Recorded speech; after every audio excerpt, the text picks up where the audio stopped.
Here's Tom Osborne, whose teams had lost 5 straight games in the Orange Bowl, 7 bowl games overall, and the sense was, here's a nice guy who can't finish first. The perception that even though Nebraska was always winning 9 and 10 games, it wasn't winning the big one. Coach Osborne, I'm sure he really felt it because he came into the program in '72 after winning 2 championships in a row, and then they said he couldn't win the big one. As a kid watching the Cornhuskers play, and even as a recruit, that was part of the thing that was overhanging this whole program, is that we hadn't won a championship under Tom Osborne. I remember one national writer called him bowl impaired. Nebraska was a bowl impaired program. You win 9 games, you win 10 games, you get to the championship game, but you don't win it. And that's the perception. It wasn't Tom's perception, but that's the way the fans looked at it. There's always people who tend to talk about what you haven't done. And so the thing that was missing was a national championship. There were some who said, well, Nebraska can't win the big one, Tom Osborne can't win the big one. That bothered us because if you look at his history, that usually every team that he played in the bowl game either shared a championship or came close or finished high in the ranking. So it wasn't like he was playing teams that weren't ranked high. Opinions varied as to why Nebraska couldn't win the big one. But one fact that Cornhusker fans agreed on was that the program needed to address its need for speed. Losing a lot of those Orange Bowl games, and especially to the Florida State and the Miami teams, had taught Nebraska that you really need speed, especially on defense, to compete. When assistant coach Kevin Steele and defensive coordinator Charlie McBride convinced Coach Osborne that in order to beat the elite teams, it wasn't Miami's offense or Florida State's offense. It was their defense that was beating us in those bowl games. They played an attacking 4-3. We can do that. But coach, you've got to let us put athletes on the defensive side of the ball. So it was in the late stages of 1991 and 92 when they began to convert Nebraska away from a 52 defense to an attacking, blitzing, bump and run cover defense, and turn those linebackers into guys that can get to the quarterback. So now we started moving guys that was normally corners to safeties, safeties to linebackers, linebackers to defensive ends, and we got extremely fast. Once we made that adjustment to the 4-3, then we really went out and recruited the young men that can fit those positions. And so a lot of those guys were 4-4, 4-5, 40 guys that would normally play in the secondary. So we got more speed on the field. We got our pass rushers rushing the passer all the time instead of half the time. And I think it made us a better defense. Nebraska's 1993 season concluded on January 1st in the 1994 Orange Bowl. The Cornhuskers entered the game at 11-0 and ranked number 1 in the coaches' poll. Florida State was 11-1 and ranked number 1 in the AP poll. The winning coach, either Tom Osborne or Bobby Bowden, would claim his first national title. The Seminoles were a 17.5-point favorite. We knew that we were the better team, and there was no way that anyone can tell me that on that night that Florida State was better than us. We outplayed Florida State. You know, we had a punt and return call back that no one really figured out why. There was a fumble in the end zone that was counted as a touchdown. Floyd follows the ball, and Nebraska recovers. Was he in? No, they say touchdown. He'd broken the play. The underdog Cornhuskers battled the Seminoles tooth and nail all night long. When Byron Bennett kicked a 27-yard field goal to give Nebraska a 16-15 advantage with 1:16 remaining, Husker Nation could taste a national title. The things that stand on my mind about that Florida State championship game was, with a minute 16 seconds left, it's over. This game is in the bag. I personally was celebrating on the sideline. You think that when you take over the lead with a minute and 16 seconds left that you can seal a deal, but for some reason that wasn't the case that night, and it was heartbreaking. Behind Heisman Trophy winner Charlie Ward, Florida State drove into field goal range. He's got it.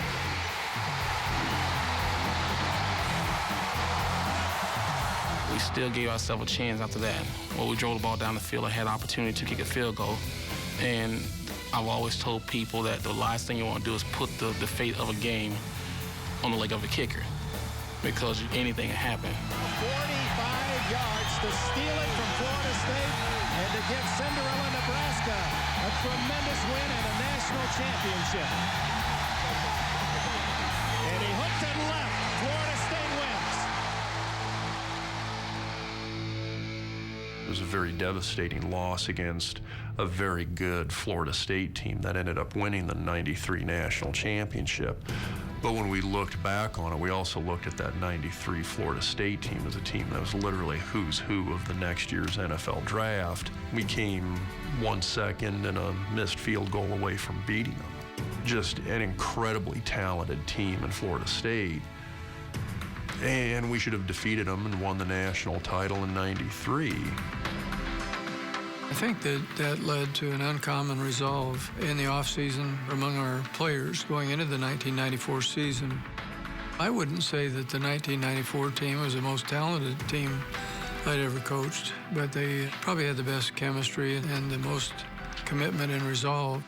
We as a coaching staff didn't really have to motivate them to get them ready for the off-season program. They were ready to go the next day. When we left the Orange Bowl, it was that minute and 16 seconds that we understood that we had done our job, but we didn't close the deal. And for that entire offseason, we would go out on the field at Memorial Stadium, and they would have that minute and 16 seconds left on the scoreboard, and they also had underneath there a slogan that said, "Unfinished business." We started our off-season conditioning.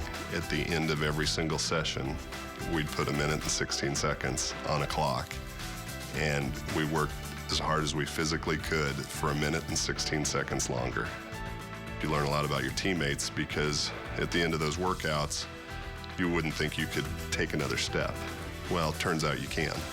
That was our goal going into that '94 season, was to go on to finish our business.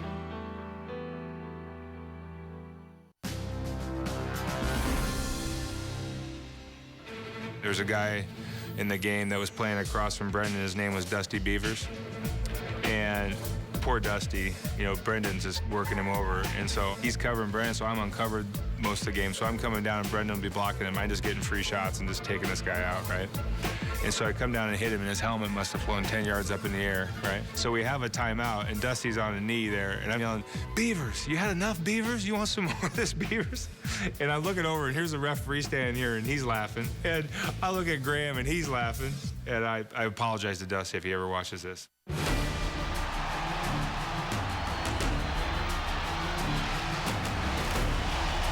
Now 3rd and short. Frazier cuts it up. Tommie Frazier off to the races. 20, 10, touchdown. Nebraska began the 1994 season ranked 4th in the preseason AP poll, behind number 1 Florida, number 2 Notre Dame, and number 3 Florida State. Despite their ranking, the Cornhuskers received the most first-place votes of any team in the poll. Nebraska's high-powered offense steamrolled its first 3 opponents by a combined margin of 122 to 37. The conductor of the explosive Cornhusker attack was quarterback Tommie Frazier. Tommie, in my mind, and I tell a lot of people this, that he was one of the best college football players to not have won the Heisman, not just from his numbers and his athletic talent, but he meant so much to the team in that huddle. Hands down, the greatest competitor I ever played with. Tommie Frazier came here from Florida with the idea he was going to leave his mark on Nebraska football and on the college football game forever. And he did that. Option. Frazier's got daylight. Hit 6. But I think Tommie came here with an attitude, with a chip on his shoulder that I think at times got misunderstood as arrogance. You can throw him hard as you want, I'm not jumping in it. He was a guy that was very, very demanding on his players at practice. He challenged the offensive line. He challenged himself. He challenged the tight ends, receivers, backs in practice. He demanded the very best from the people around him and wouldn't tolerate a mediocre effort or lack of concentration. Quarterback is usually the face of every team. And so my job was to be that face. And yes, I had a swagger because I knew what we had. I knew how good we were. When he first got here to Nebraska, I think he felt like a lot of people didn't think he was able to take Nebraska to the next level. And I think he wanted to prove to everybody how wrong they were. He was perfect for that offense. He understood the G option and the sprint option. He understood the timing of it. He could read things extremely well. And so when you put a spectacular athlete in charge of an offense that's perfectly suited for him, this is what you get. Despite starting the season 3-0, adversity hit the Huskers early when safety Mike Minter, whom many considered the quarterback of the black shirt defense, suffered a season-ending knee injury. 2 weeks later, the quarterback of the offense was bitten by the injury bug. I called the athletic trainer and said, hey, something's not right here. I can't walk. So he said they told me to meet him up here at the training room. So my roommate brought me up here. They looked at me and saw how my leg had swelled up. And that's when they called Dr. Deepak Gangar. Said, hey, we think something's really wrong with Tommie's leg. We need you to look at it. Did an ultrasound on my leg. And that's when he realized I had a blood clot in my leg. He told me that my football career could be over with. So that was crushing there. That was really the one time to where I was probably depressed. I didn't come around the team for about 5 weeks. Once we learned that Tommie had this clotting problem and he was taking anticoagulants, it switched to more, is Tommie going to be okay versus, are we going to be okay until Tommie comes back. Blood clots, what does that mean? So they can put you on some medicine, you're going to be fine. Why does he have to have heat packs behind his knee? There was just a lot of uncertainty with what was going on. But the bottom line was we didn't have our Heisman Trophy candidate calling plays in the huddle.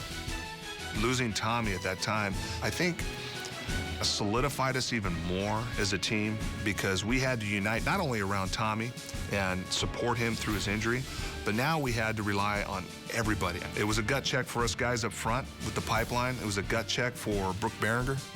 With Tommie Frazier sidelined, backup quarterback Brook Berringer stepped in to direct the attack. Brook came in and he had the type of confidence that we needed at the time to come in and calm us down and let us know that everything was okay. Tommie will be back, but I'm going to get this done until he gets back. In his first start, Berringer rushed for 3 touchdowns to spark a 42-32 comeback victory over Wyoming. Berringer's high level of preparation was a testament to Coach Osborne's practice regimen. Not only did the starters on offense and starters on defense get those repetitions, so did the second team. But more importantly, so did the third team. So for the philosophy that Coach Osborne had was, we're going to be as strong as our weakest link, right? And it didn't matter what part you played, what role you were, that you had to be prepared. Like Frazier, Berringer proved he could be productive as the starting quarterback. He also proved that he was not immune to injury. Berringer suffered cracked ribs and a collapsed lung in back-to-back wins versus Wyoming and Oklahoma State. When the team traveled to Kansas State the following week, Osborne had to turn to redshirt sophomore walk-on quarterback Matt Turman. This game can be summed up, I think, not in 2 words, but in 2 letters, QB. I remember us in the car, me, Tommie, as we going to watch the game, and we said, man, can we believe that Matt Turman's about to start?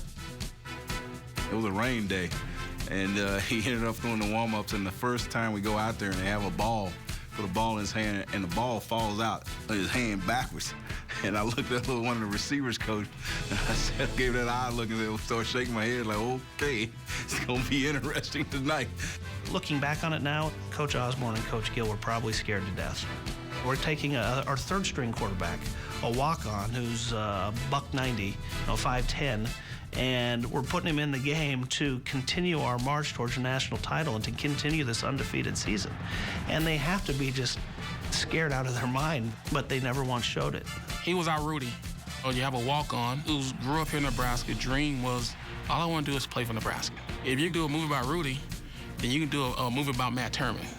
He was a walk-on from the state of Nebraska, so there's that added pressure where half the town's probably going to be at the game, but the other half is going to have that TV tuned in watching you. And he swings Swings it to Lawrence Phillips. Matt Turman was a cool customer. Again, he knew what we were going to do and how we were going to do things for that. Put him in a situation there just to, hey, manage the game, make the plays we need to make them. But again, trust your guys there and do what you need to do. With Matt Turman starting under center, Nebraska defeated Kansas State 17-6, thanks to a dominating performance by the black shirt defense and a clutch 31-carry, 126-yard effort from another Heisman candidate in the Nebraska backfield.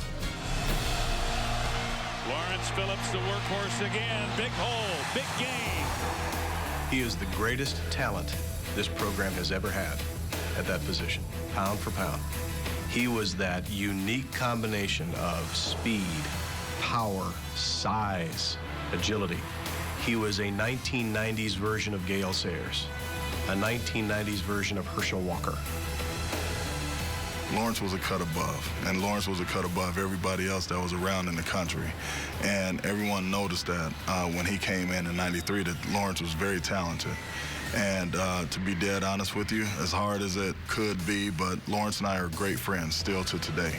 And he's probably the best running back I've seen with my own two eyes. He was probably one of the best I've ever blocked for. We had Damon Benning on that team. We had Clinton Childs. We had just some fabulous running backs on that team. Lawrence Phillips was still head and shoulders, metaphorically and literally above all the other running backs on that team. His off-the-field trials have been well documented, and it will unfortunately be a stain on the Nebraska football program for many, many years to come. But if you separate Lawrence's behavior off the field from his immeasurable skill on it, there is no doubt he's one of the very best ever here, and probably would have been considered one of the very best college backs of a generation. Lawrence Phillips tied a school record by rushing for 100 yards or more in 11 straight games. His 1,722 yards rushing is still a record for sophomores at Nebraska. Phillips excelled by running behind an offensive line nicknamed the Nebraska Pipeline, a group whose immense talent was surpassed only by their confidence and swagger. I remember specifically at points where our offensive line was telling the defensive line where we were going. And it, you know, call it arrogance, whatever, but it was really the fact that we were on a mission. I did that probably a couple hundred times that season, actually. I found it kind of fun where we'd run an ISO or something behind either Sty and I or the other way behind Rob and Joel. And then we'd line up again and say, hey, we're running the exact same play right here again. So you think you can stop it because we're coming? It's the exact same play. You should be able to stop it, right? That shows you that ego, that cockiness, that swag. Only team that's gonna beat us was we beat ourselves.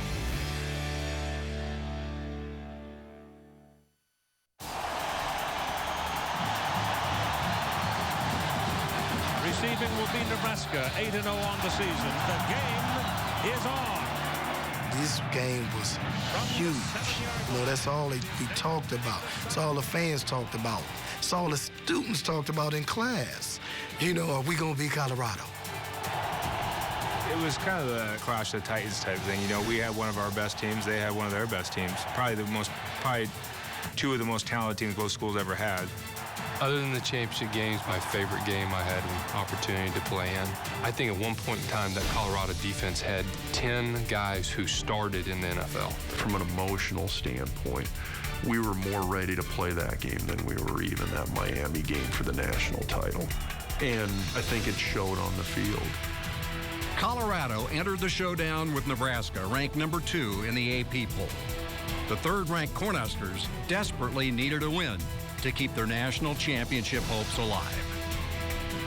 I think voters needed to feel convinced that Nebraska could beat a quality opponent without Tommie Frazier starting at quarterback, for them to have confidence to vote Nebraska number 1 or number 2, and that's exactly what happened.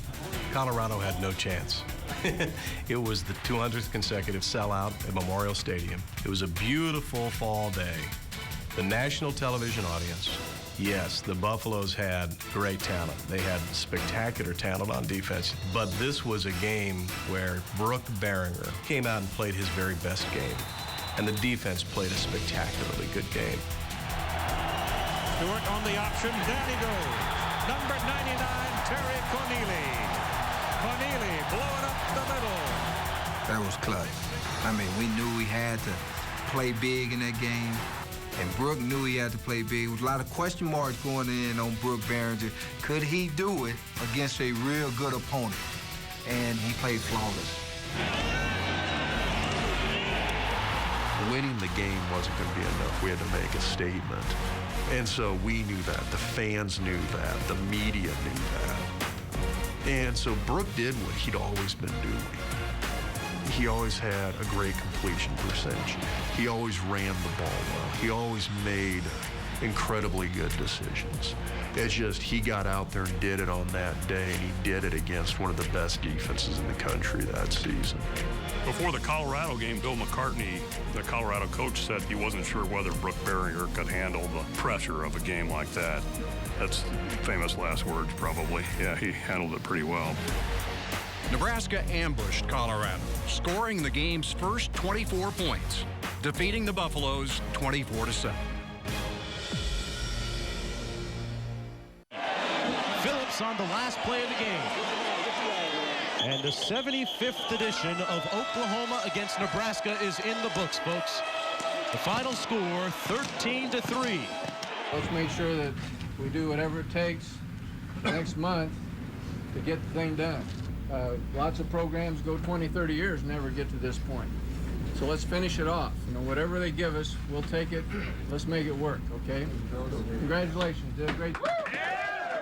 We still don't know about Frazier as the season comes to a close. They go down to Oklahoma and beat, an Oklahoma team, finish the regular season undefeated, and Brook Berringer's still the quarterback. He's the guy. And so now we have 5 weeks before the Orange Bowl game, and it's still not clear whether Tommie Frazier is going to be back to play in the Orange Bowl. And if Nebraska's going to be the national champion, they're going to have to do it against a great Miami team, maybe without Tommie Frazier. We had fallen short in 92 in Miami. We've fallen short in 93 in Miami. What better way to go out on top? What better way to start a legacy of Nebraska football all over again with national championships? It's just like any type of other adversity. You face adversity head on and see what the outcome is going to be. We're going to find out who's going to have the stronger will. In a season filled with hurdles, the final one for the Cornhuskers would prove to be the most challenging. A New Year's Day game versus Miami in the Orange Bowl, against the program that had spoiled Nebraska's title hopes several times previously. Before Tom Osborne could figure out how to conquer the Canes, he first had to decide on who would be his starting quarterback. Brook Berringer, 7-0 as a starter, or Tommie Frazier? You look at it and say, well, that was great. Nebraska had 2 quality quarterbacks, and Brook Berringer and Tommie Frazier. But in the process, it can be a divisive thing, because I'm sure there were people on the team, players, who thought, hey, Brook ought to be the guy. And, there were players on the team, obviously, that think Tommie ought to be the guy. So those kinds of things can divide a team as well as bring it together in the situation that we saw. At the end of the day, it wasn't our decision. So we could have went out there and politic for the job, but Coach Osborne and the staff were the ones going to make the final decision. So there was no need for that. Because at the end of the day, it was about what was going to be the best for this team. That whole off time before the bowl game, every media person tried to get them to say a negative thing about one another. I should be starting or I shouldn't be starting. I mean, I sat and listened to interviews and I went like, this is ridiculous. I truly believe if we would have walked up to either Tommie or Brook and said, our best chance is to win with you, the other one said, then I won't play if you really think the best chance to win because I just want to win it. I think they really would have just stepped aside. Brook and I were roommates, and there were numerous times where we would sit and talk about his situation when he was backing up Tommie Frazier. And there were times where he wasn't happy because he felt he had the talent to play and he felt he may never get that opportunity. I remember specifically one time in our driveway where he was given serious consideration to transferring. But we talked about it, and I remember specifically encouraging him to say, man, you just never know. You never know. I'm just thankful that he elected to stay and ultimately accomplish what he was able to accomplish. We always had a major scrimmage, usually here in Lincoln, before we went to the bowl game. And again, Tommie showed his old form and played very well.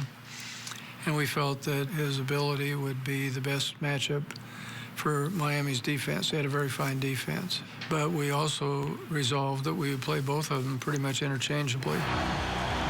Tommie Frazier hasn't played since September 24th. Blood clots in his right leg. He's received medical clearance. Brook Berringer, as you heard John Dockery say, he will play, may very well play in the first quarter. 7-0. The mystery is solved. Tommie Frazier is going to play. He's going back to South Florida, where he's from. He's going to play in the Orange Bowl, and it's almost like a Willis Reed situation. You know, we're going to rally around, and this is going to carry Nebraska, lift the spirits. Frazier lofts it downfield. Muhammad double covered. Interception made by Carlos Jones of Miami. And it's 10-0 before you score. Tommie's back, yeah, but when was the last time he stepped on the field? I mean, is there going to be any rust at all? Do you think about that sort of thing? He's not going to be the same guy that he was the last time he stepped on the field. Quick drop. Costa swings it complete. Jones to the 15. Jones for the touchdown. I've got to think that the Nebraska fans in attendance there just had to sulk when it looked like this was starting out to be another Nebraska Orange Bowl collapse type of a game. I'm sure a lot of people were like, here we go again. I mean, we hadn't earned the trust to think that we should win those games. I mean, we just lost how many bowl games in Miami? I think Miami had lost one out of like their last 60 games at home. People forget when they write the history books that we played all these teams at home most of the time on their own field for the bowl game. It's a little different. I'd like this. We always say, well, why don't you come up here in January and play us up here and see how it goes? Nebraska trailed 10-0 just minutes into the game. Coach Osborne refused to panic, instead sticking to his game plan and inserting Brook Berringer to relieve Tommie Frazier. And just as he did during the regular season, Berringer provided a spark. Play action. Berringer rolls, flips, caught, touchdown, Gilman. I think Berringer brought that sense of calm to Nebraska. They get back in the game. It's close at halftime. And I'm thinking, are they going to lose an 8th straight bowl game?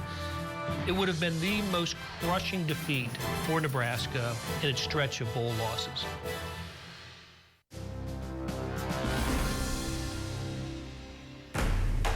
'94 Colorado game. Before the game, I made up a story, told it just to the starting offensive lineman, that Shannon Clavel, Colorado's starting and star defensive tackle, got off the chartered flight carrying a pipe cutter to signify that they were going to cut through the Nebraska pipeline, the nickname our offensive line had. And I told that to the offensive line.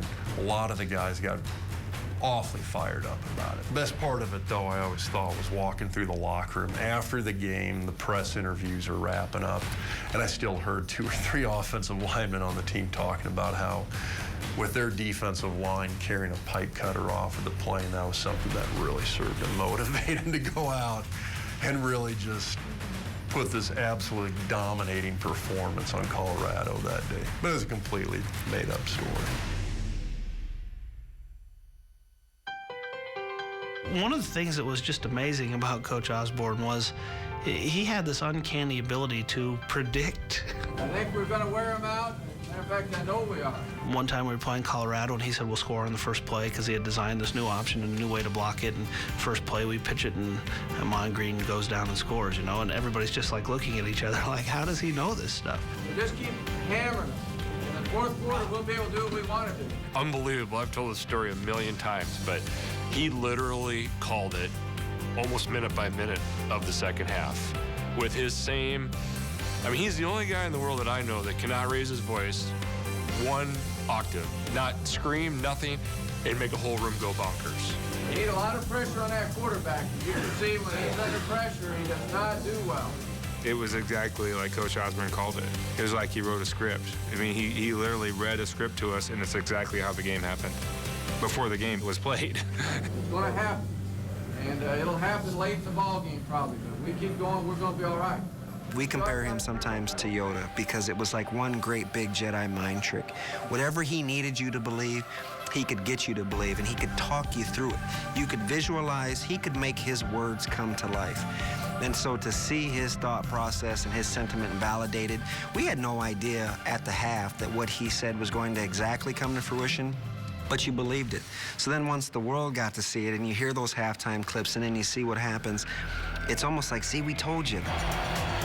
Despite Osborne's optimism, the hole for Nebraska deepened as the second half began.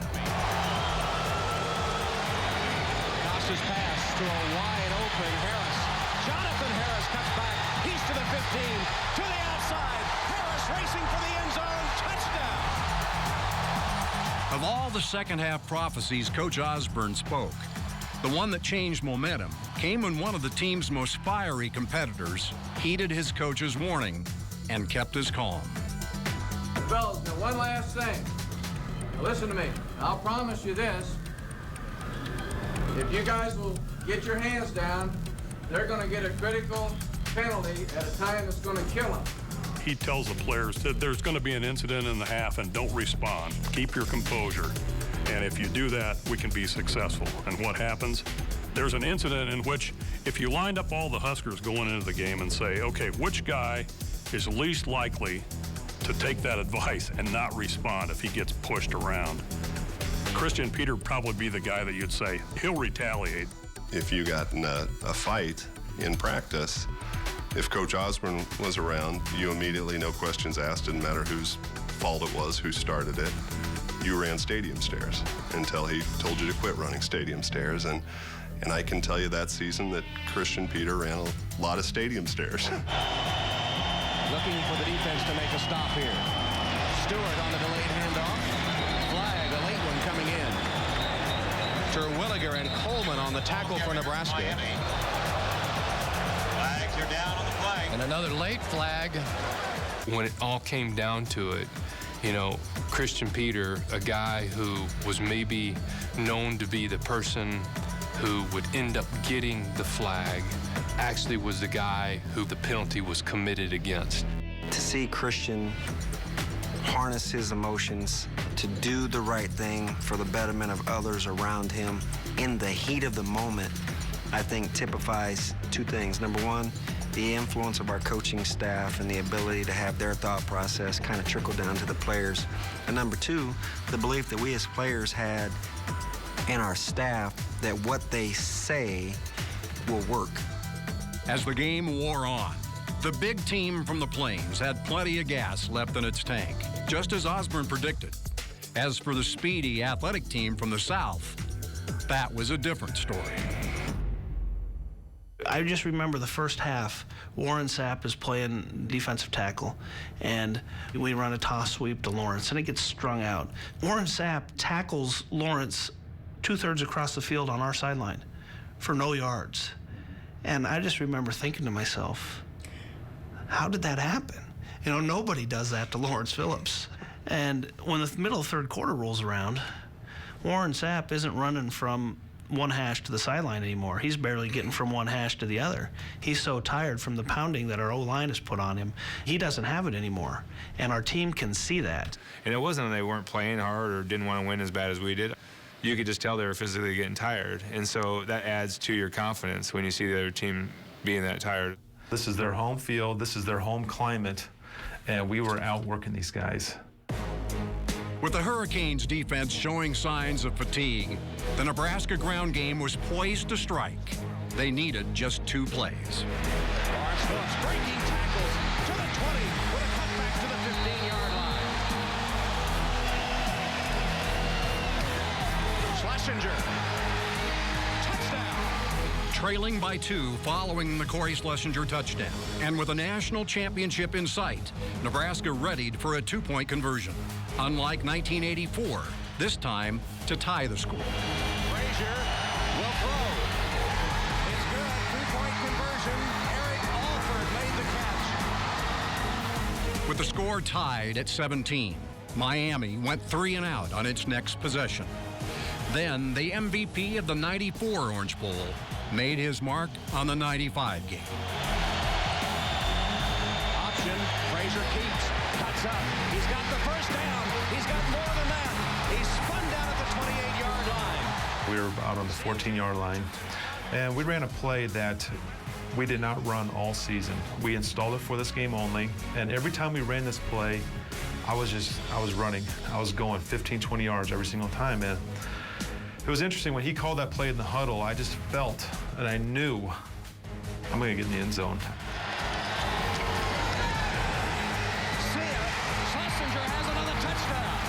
It's an illusion. The option offense is an illusion. You don't see it coming because we run it so much to the outside. Either one of our quarterbacks will keep it or pitch it to one of us running backs, but you never saw the fullback coming. If you look at that football game over and over again, how many times did we actually run the fullback up the gut? Nursing a 24-17 lead, Nebraska's defense took the field, committed to not repeat the result of a year ago.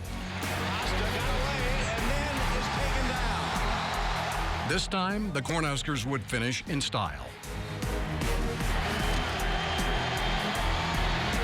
Costa deep downfield, up for grabs, intercepted.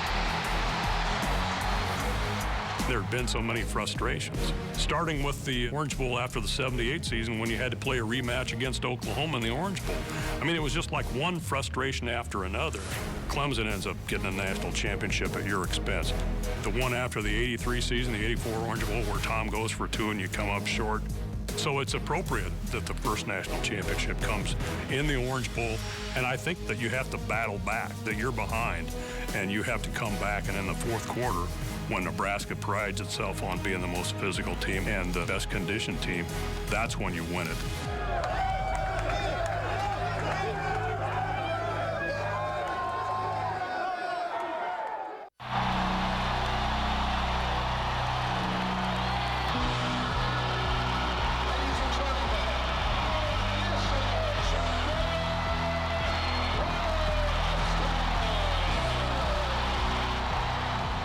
The first thing was that we finally got that stigma off Coach Osborne, that he couldn't win the big one.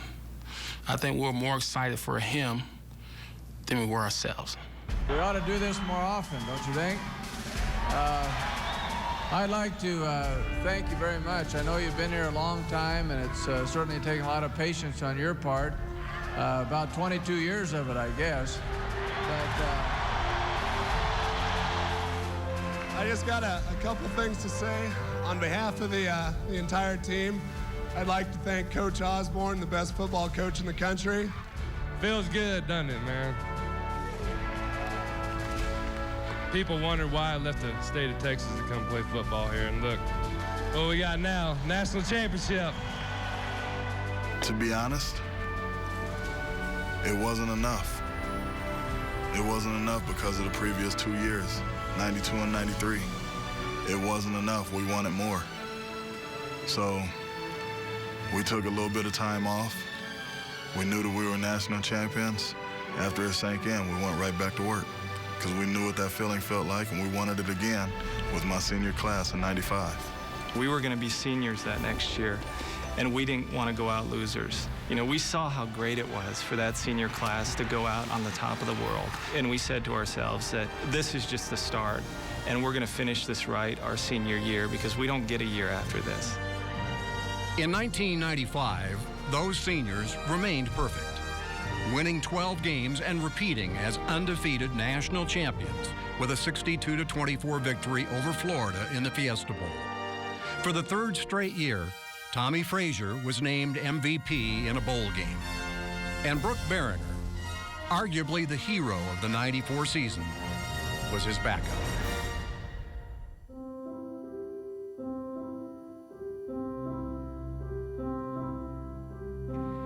On April 18, 1996, Brook Berringer was tragically killed when the small plane he was piloting crashed shortly after takeoff in Raymond, Nebraska. He was 22 years old.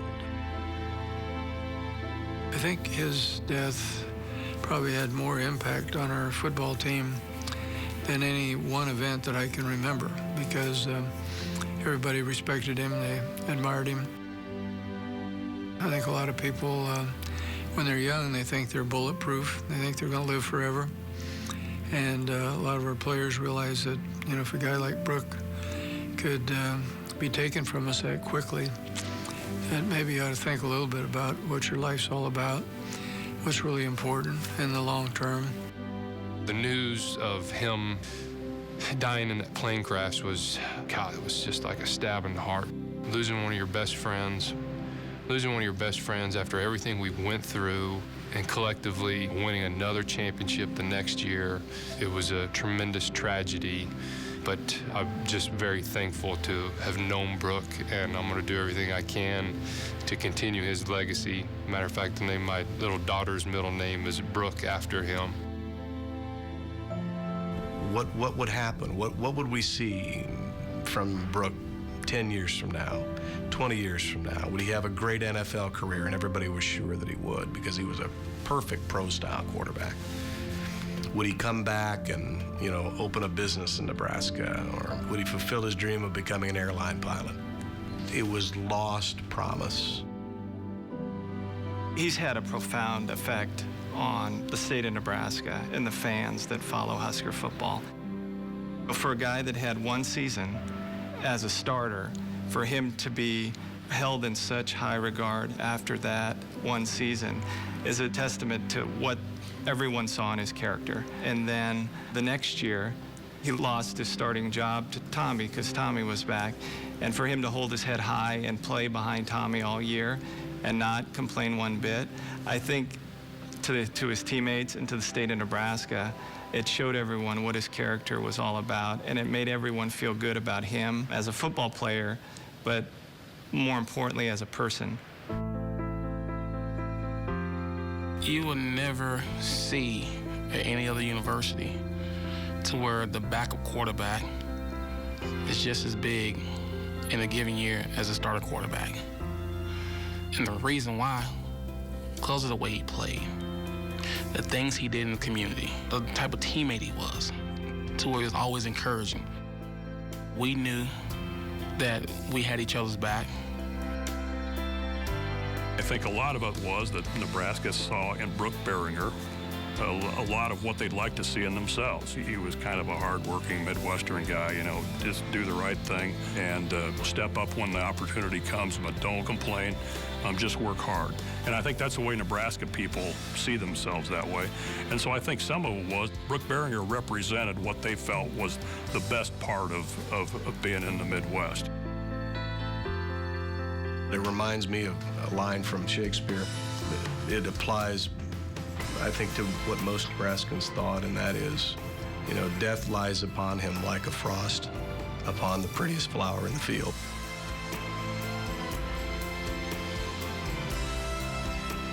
He had a special way with Nebraskans, and I think he had a very special way with Coach Osborne and everybody on the football team.